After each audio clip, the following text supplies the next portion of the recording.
नमस्कार, मैं हूं आपके साथ गौरव राजेंद्र। बुलेटिन की शुरुआत करते हैं। राष्ट्रपति द्रौपदी मुर्मू ने बुधवार को राफेल विमान से उड़ान भरने के बाद कहा कि राफेल पर उड़ान मेरे लिए एक अविस्मरणीय अनुभव है। शक्तिशाली राफेल विमान पर इस पहली उड़ान ने मुझ में देश की रक्षा क्षमताओं के प्रति गर्व की एक नई भावना जगा दी है।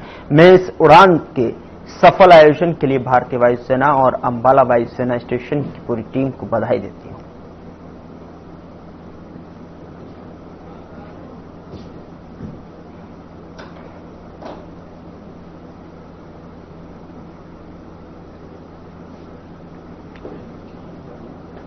सीएम नायब सिंह सैनी बिहार दौरे पर हैं, जहां उन्होंने इस बीच Bihar chambers of commerce industries यानी कि पटना के प्रतिनिधियों के साथ बैठक की और उनसे सार्थक संवाद किया।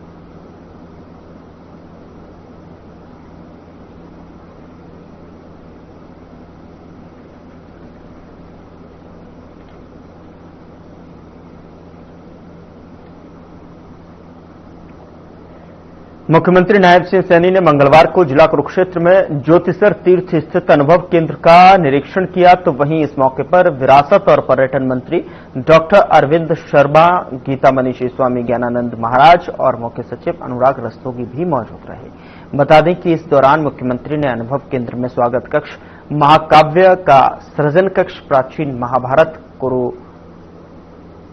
वंशावली, गीता श्लोक, कृष्ण भूमिका, दशव अवतार सहित अन्य कक्षों का बारीकी से निरीक्षण किया और अधिकारियों को आवश्यक दिशा निर्देश दिए। जहां इस दौरान सीएम सैनी ने कहा कि प्रधानमंत्री नरेंद्र मोदी के नेतृत्व में देश की सांस्कृतिक विरासत को मजबूती मिली है। इसी विरासत को सहेजने के लिए सरकार की तरफ से ज्योतिसर में महाभारत थीम पर आधारित प्रोजेक्ट तैयार किया जा रहा है।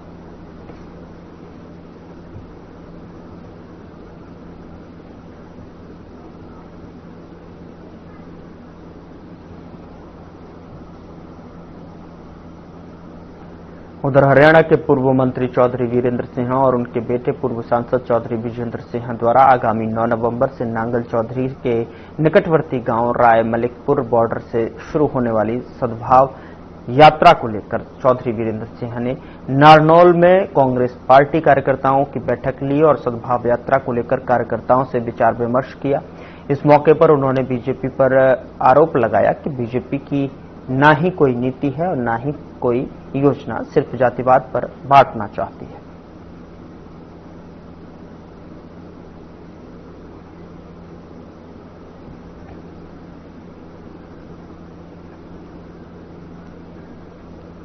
चढ़ना ही नहीं शुरू किया उन्होंने सीढ़ी, और जो सीढ़ी नहीं चढ़ते उनको इस चीज का विश्वास होता है कि हम समाज को बांट के धर्म के नाम पे नहीं बंटते तो जाति पाति के नाम पे बांट के अपनी सीढ़ी ऊपर चढ़ते हैं। लेकिन ये हरियाणा में मुश्किल है। ये जरूर है कि कहीं ना कहीं उनका 10-11 साल का जो शासन है उसमें कोई ऐसी अपनी उपलब्धियां हों उनकी जिनसे लोग प्रभावित हों, ऐसा मुझे नजर नहीं आता। तो इसलिए पायदान की तो बात है ही नहीं।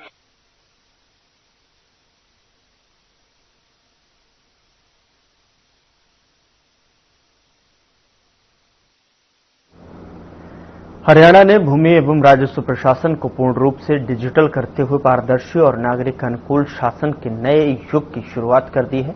राजस्व एवं आपदा प्रबंधन की वित्त आयुक्त डॉक्टर सुमिता मिश्रा ने सभी उपायुक्तों के साथ वीडियो कॉन्फ्रेंस के जरिए उच्च स्तरीय बैठक करते हुए डिजिटल सुधारों की समीक्षा की और प्रगति की समीक्षा करते हुए आयुक्त डॉक्टर सुमिता मिश्रा ने बैठक में 58 साल पुराने पारंपरिक प्रणाली से एक आधुनिक और डिजिटल रूप में किए गए ऐतिहासिक बदलाव को लेकर चर्चा करते हुए बताया कि इसका उद्देश्य कार्यक्षमता के साथ साथ पारदर्शिता और नागरिक सुविधा को बढ़ाना, साथ ही जल्द ही सभी तहसील कार्यालयों में क्यूआर कोड आधारित फीडबैक सिस्टम शुरू किया जाएगा, जिसके माध्यम से नागरिक अपनी सेवा अनुभव को तुरंत रेट कर सकेंगे और किसी भी समस्या की रियल टाइम रिपोर्टिंग कर सकेंगे। उन्होंने बताया कि 1 नवंबर से हरियाणा की पूरी तरह से पेपरलेस भूमि पंजीकरण प्रणाली में प्रवेश करेगा, जिसके बाद किसी भी तहसील में भौतिक दस्तावेज की आवश्यकता नहीं रहेगी और अब सभी रजिस्ट्री सिर्फ डिजिटल सिग्नेचर के माध्यम से ही मान्य होंगी।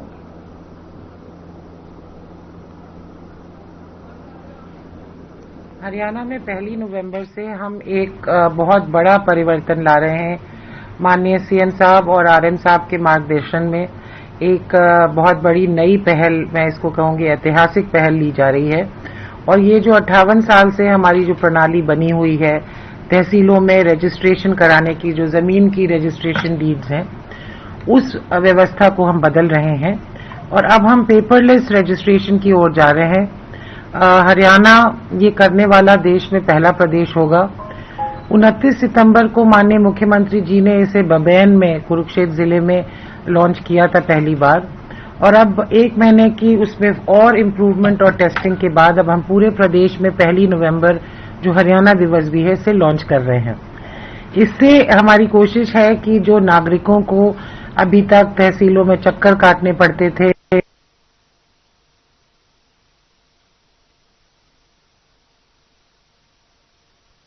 यूक्रेन युद्ध की आग अब हरियाणा के नारनौल तक पहुंच गई है। दरअसल रूस की सेना में भर्ती किए गए मदनहेड़ी गांव के 28 वर्षीय सोनू की मौत की खबर ने पूरे इलाके को शोक में डुबो दिया है। आज दोपहर सोनू का पार्थिव शरीर उसके पैतृक गांव पहुंचा, जहां नम आंखों से ग्रामीणों ने उसे अंतिम विदाई दी। बास थाना प्रभारी बलवंत सिंह ने भी आश्वासन दिया कि प्रशासन और सरकार दोनों परिवार की सहायता करेंगे। सोनू के परिजनों का कहना है कि उसे जबरन रूसी सेना में भर्ती कर युद्ध में भेजा गया था। सोनू के चाचा जगबीर सिंह के मुताबिक 3 सितंबर को आखिरी बार सोनू से बात हुई थी। उसने बताया था कि उसे जबरन भर्ती किया जा रहा है। 19 सितंबर को रूस से पत्र आया कि सोनू लापता है और बाद में पता चला कि उसकी मौत हो गई।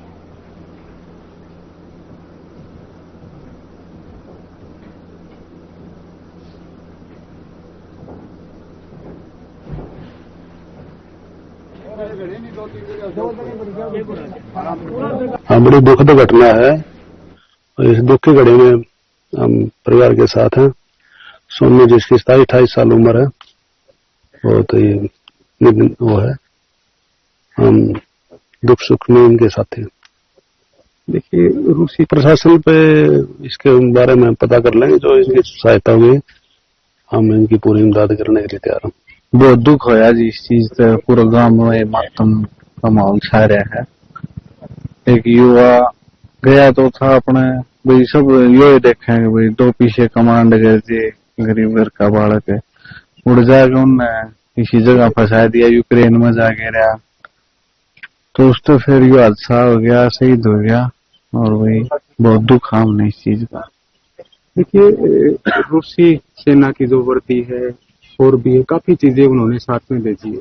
हाँ, वो तो उन्होंने अपना तो ले आर्मी में सिलेक्ट था तो कर ही है। उन्होंने तो शहीद का दर्जा दिया इस काम को। हाँ, शहीद का दर्जा दिया। वो थोड़े कुछ दिन बाद में एक बार उनका जो भी मैसेज आवा उसके हिसाब से देखेंगे ना कि कुछ है। ये तो कुछ नहीं कह सकते आपकी, उन्होंने तो जो है वो तो अपने शाम ही देख लिया। सोनू नाम का लड़का था और रूस में ज्यादा लगभग 1.5 साल पहले, और ये आर्मी में बताऊं ज्वाइन कर लिया। उसके बाद में अभी डेड बॉडी आनी आज उधर, पता नहीं कि हमेशा चलना हुई इसके साथ में। बढ़िया सरल स्वभाव था जी, मिलनसार था लड़का, तो अच्छा लड़का था।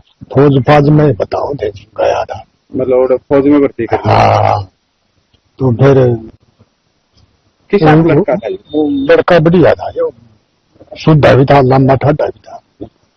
और जिस गए ने साल भर तो ऊपर हो गया था। तो वो वार में किसा था? जो वार में बढ़िया था, शुद्ध बालक था। तो कितने बहन भाई?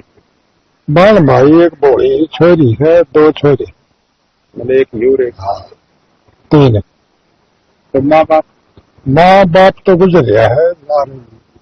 माँ अपने ड्रम में डोर रख है, गाड़ी जुड़े लिया कमानिया ये था। एक दूसरा छोरा है वो। सोनू को शहादत देनी पड़ी, मैं इसे शहादत ही कहूंगा, क्योंकि जबरदस्ती रशियन आर्मी में सोनू को भर्ती किया गया। और लगभग 6 तारीख को, क्योंकि आसपास जितने वहां इंडिया के कुछ और भी थे, एक कैथल का लड़का भी था, उसने 6 ये बता दिया था कि वे पिछली 6 सितंबर को सोनू की डेथ होली। तो लगातार प्रयास कर रहे थे कि भाई किसी न किसी तरीके से सोनू से संपर्क, और जब पता चल गया कि उसकी डेथ होगी, तो डेथ होने के बाद लगातार वहां जो एम्बेसी में, जो इंडियन एम्बेसी है रसिया में, वहां जो लोग थे, यहाँ एम्बेसी से संपर्क किया गया। दीपेंद्र हुड्डा जी ने विदेश मंत्रालय से संपर्क किया, जयप्रकाश जी की लेटर मेल वगैरह भेजी गई। और जो मैं तो एक ही बात कहूंगा कि परिवार ने दिहाड़े इतने भरे, गामराम ने दिहाड़े इतने भरे, काफी साथी ऐसे थे, एक्टिव थे, जो गामराम का सहयोग कर रहे थे इस परिवार का, और ये मजबूती उन्होंने दिखाई, हौसला रखा, तब जाके ये बॉडी आज पहुंच पाई है 1.5 महीने के बाद।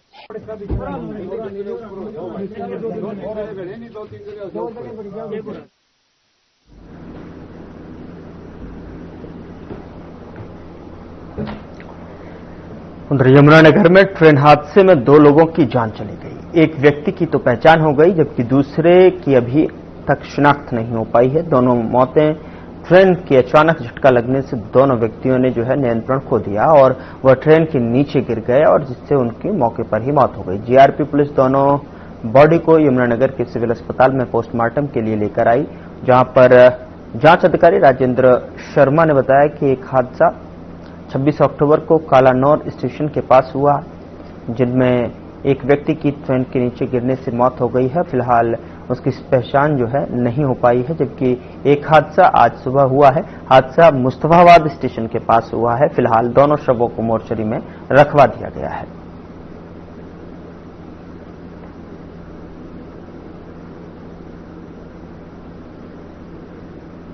आगे बैठे ही था, कपड़े चेंज। अभी तक उसकी शिनाख्त नहीं हो पाई। उसकी सोशल मीडिया, अखबारों में भी हमने खबर लगवाई है, लेकिन अभी तक उसका कोई शिनाख्ती हमारे पास नहीं है। और एक डेड बॉडी हमें कल सुबह 9 बजे के करीब मुस्ताबाद रेलवे स्टेशन के पास से मिली थी, जिसके पास एक मोबाइल था टूटा हुआ, उसमें सिम निकाल के हमने उसके वारिसों का पता लगा के और उसके वारिसों को बुलाया है और उसकी शिनाख्त हो गई है। वो लुधियाने का रहने वाला है और कंबाइन पे काम करने के लिए छत्तीसगढ़ दुर्ग स्टेशन जा रहा था, जिसकी रास्ते में अचानक झटका लगने से ट्रेन में या कैसे भी वो ट्रेन से नीचे गिर गया और उसकी मौके पर मौत हो गई। तो ये ट्रेन में सफर करते समय बंदे को आप या तो मतलब गेट से उसको झटका लगा है या नींद में कैसे भी, अब ये तो नहीं बता सकते क्लियर भी कैसे है, लेकिन ये बंदा गिरा ट्रेन से, छत्तीसगढ़ एक्सप्रेस से, ऑन द स्पॉट मौत हो गई थी।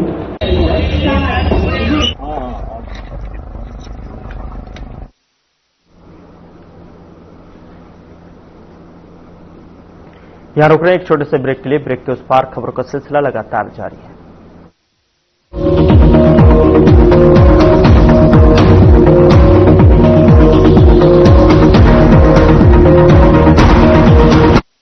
लोग सेहत बनाने के लिए क्या क्या नहीं करते, जिम जाते हैं, कसरत करते हैं, काजू बादाम प्रोटीन के डिब्बे तक घोल घोल कर पीते हैं, फिर भी उनकी सेहत नहीं बनती, क्योंकि उनका पाचन तंत्र खराब है। और जब तक के पाचन तंत्र दुरुस्त नहीं होगा, वो जितना मर्जी अच्छे से अच्छा खा ले, उनकी सेहत नहीं बन सकती। इसलिए हमारी संस्था सन्यासी आयुर्वेदा ने एक ऐसी दवा का निर्माण किया है जो कि आपके लिवर को, आपके पाचन तंत्र को दुरुस्त करने का काम करती है, ताकि आप जो भी खाएं उसका पूरे का पूरा निचोड़ आपके शरीर को लगे, आपकी भूख बढ़े, खाया पिया सही से लगे, नया खून बने, हड्डियों में जान आए, वजन बढ़े और आप मोटे तगड़े खूबसूरत पर्सनैलिटी के मालिक बन जाए। सिर्फ 655 रुपए की पूरे 1 महीने की दवा होती है और आप इसे घर बैठे 011 45 45 45 45 पर फोन करके दवा मंगवा सकते हैं। चुलबुलापन जिसकी हर बात में भूल जाए, मेरी जैसी मेरी अपनी पताका चाय, गजब का स्वाद। प्रधानमंत्री फसल बीमा योजना प्राकृतिक आपदा की स्थिति में बीमा द्वारा किसानों को आर्थिक सुरक्षा देने की ओर एक कदम। बढ़ता है विश्वास जब मिलती है सहूलियत। मेरी पॉलिसी मेरे हाथ। हमने फसल बीमा योजना को अधिक प्रभावी बनाया, उसके दायरे में ज्यादा किसानों को लाए। मेरा नाम सुनील है, हरियाणा डिस्ट्रिक्ट से बिलोंग करता हूँ। मेरे पास 12 एकड़ जमीन है। अब की बार मैं टोटल नुकसान मानता हूँ मौसम परिवर्तन का, यानी कीटों के कारण लगभग 50% नुकसान हुआ है। ये फसल बीमा स्कीम बहुत ही बढ़िया स्कीम है। पिछली बार किसानों की 100% कॉटन खत्म हो गई थी, तो कंपनियों ने बीमा दिया है, किसानों को कुछ न कुछ भरपाई हो गई। मैं तो चाहता हूँ हर किसान को बीमा करवाना चाहिए। मेरी पॉलिसी मेरे हाथ अभियान के तहत बीमा कंपनियां पहुंचा रही हैं आपकी फसल बीमा पॉलिसी आपके द्वार। अपनी फसल बीमा पॉलिसी की जानकारी लेने के लिए गांव में आयोजित शिविर या फसल बीमा पाठशाला में जरूर आए। फसल बीमा से संबंधित जानकारी के लिए हेल्पलाइन नंबर 14447 पर कॉल करें। फसल बीमा कराओ, सुरक्षा कवच पाओ।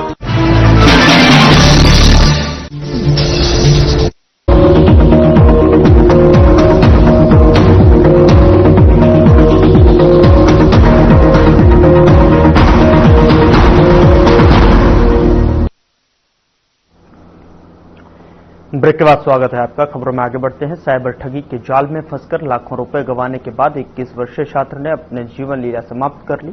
मृतक के परिजनों ने पुलिस कप्तान पलवल से मिलकर न्याय की गुहार लगाई है। वहीं पुलिस कप्तान वरुण सिंगला ने तुरंत इस मामले पर संज्ञान लेते हुए उसे पलवल सीआईए में ट्रांसफर कराकर परिजनों को जल्द न्याय दिलाने का आश्वासन दिया।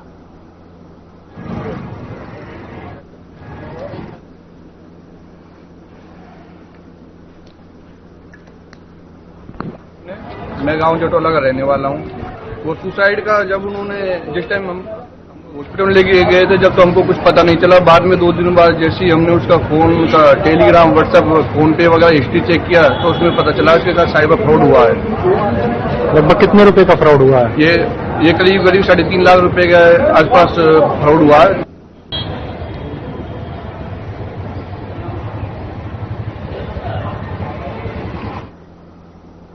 जिले के समीपवर्ती गांव सावरवास में कई गरीब लोगों ने मकान क्षतिग्रस्त हो गए हैं। ऐसी दुखद परिस्थिति में बाढ़ प्रभावित परिवारों की सहायता अभियान के अंतर्गत खेती बचाओ किसान यूनियन हरियाणा की टीम ने पूर्व में चिन्हित किए गए क्षतिग्रस्त घरों की मरम्मत के लिए गांव में पहुंचकर पीड़ित परिवारों में सुभाष एवं शेर सिंह को 50-50 हजार रुपए और कृष्ण और जो है सोहनलाल को जो है 20-20 हजार रुपए नगद राशि सहायतार्थ दी है।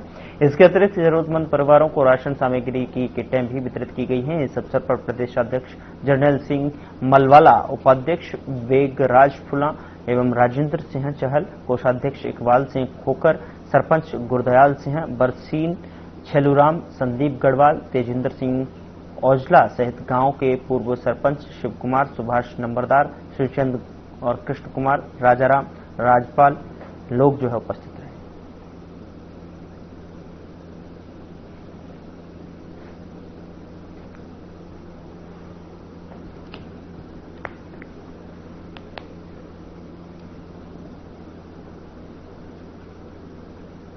साबरवास में बीकेयू खेती बचाओ की पूरी टीम, स्टेट प्रधान, जिला प्रधान और उनके साथ में अन्य गणमान्य लोग भी जो आए हुए 2-3 बार पहले भी ये गांव में सर्वे करके गए थे। उस सर्वे के दौरान जो पीछे अतिवृष्टि की वजह से जो गांव में कई लोगों को काफी नुकसान हुआ था, जिसमें सुभाष सनोफ रामूजी हरिजन को छत गिरी हुई है, उनको 50,000 रुपए, कृष्ण सनोफ नथुराम हरिजन, इनकी मकान में काफी ट्रेड वगैरह आ रही है जो गिरने के कगार पर था, इनको 20,000 रुपए, सोनलाल सनोफ छलूराम इनको 20,000 रुपए और शेर सिंह सनोफ मालूराम इनको 50,000 रुपए की जो सहायता करी है।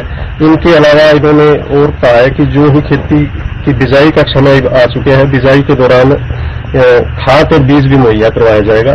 तो हम गांव की तरफ से उनकी जो बीकेयू खेती बचाओ की टीम का धन्यवाद करते हैं। तो बीकेयू खेती बचाओ की तरफ से एक अभियान चलाया गया था। पिछले दिनों जो बहुत ज्यादा बरसात हुई, जिससे किसानों की फसलें भी खराब हुई, घर भी खराब हुए, तो उस अभियान के तहत पहले पंजाब में काफी डीएपी, बीज, राशन, कपड़े और अचार वगैरह की सप्लाई करते रहे। फिर हमारी टीम ने यहाँ पर जब सर्वे किया तो देखा कि हमारे गांवों में भी काफी नुकसान है। तो पिछले दिनों हमारी टीम राजेंद्र चहल जी, बेगराज फुल्ला जी, छेलूराम जी, ये सभी इस गांव में आए। तो यहाँ पर कई मकानों के बारे में हमारे को पता चला, तो उन्होंने सभी का सर्वे किया, जिसमें उन्होंने 4 मकानों को पॉइंट आउट किया कि इन मकानों को वाकई मदद की जरूरत है। तो उस हिसाब से आज बीकेयू खेती बचाओ की टीम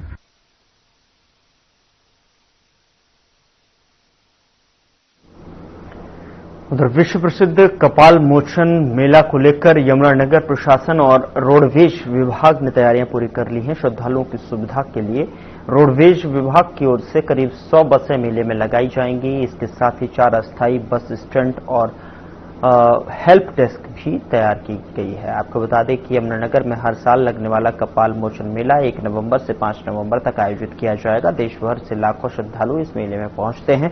श्रद्धालुओं की सुविधा और सुचारू यातायात व्यवस्था के लिए रोडवेज विभाग ने इस बार खास इंतजाम किए हैं। साथ ही भेड़थल, साडोरा और कपाल मोचन में 4 चेकिंग प्वाइंट भी बनाए गए हैं ताकि श्रद्धालुओं की सुरक्षा और व्यवस्था बनी रहे। कपाल मोचन मेला सिर्फ आस्था का प्रतीक नहीं बल्कि यमुनानगर की पहचान भी है।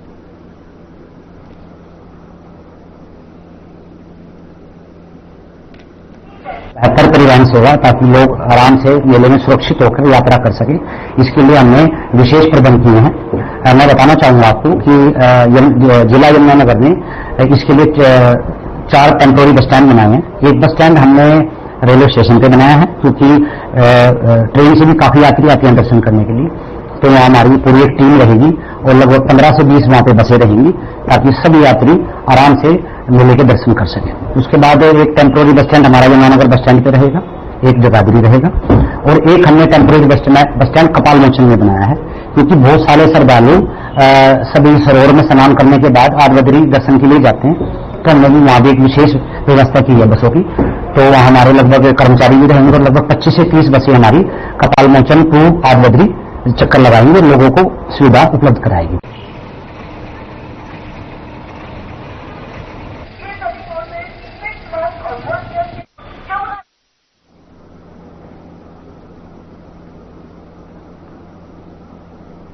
निरंकारी समागम कमेटी के कोऑर्डिनेटर जोगिंदर सुखीजा ने जानकारी दी कि लंगर, कैंटीन, शौचालय, यातायात, चिकित्सा, एम्बुलेंस, पार्किंग, सुरक्षा और रहने आदि की विस्तृत व्यवस्थाओं सहित समस्त आवश्यक सेवाओं की जिम्मेदारी लगभग 1 लाख सेवादार पूरी निष्ठा और सेवा भावना से निभा रहे हैं।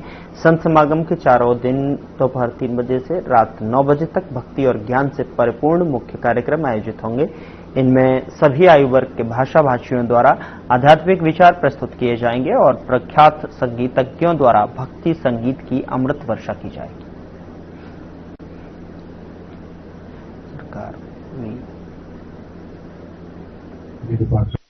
इस समय का ये धार्मिक स्थल जो बिल्कुल नेशनल हाईवे पर है, इसमें संपन्न होने जा रहा है। उसके विषय में अनेकों बातें अभी हमारे पूजनीय संतों से, महात्माओं से आपने सुनी। चाहे इस समागम की थीम का विषय हो आत्ममंथन, चाहे इस विषय को अपने जीवन में अपनाने की बात हो कि कैसे इसको अपनाया जा सकता है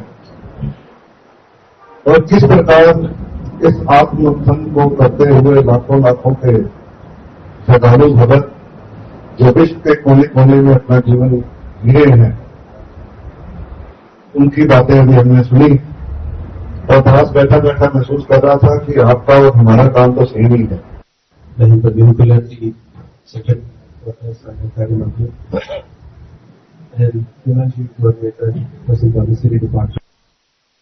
फिलहाल बुलेटिन में इतना ही। नमस्कार।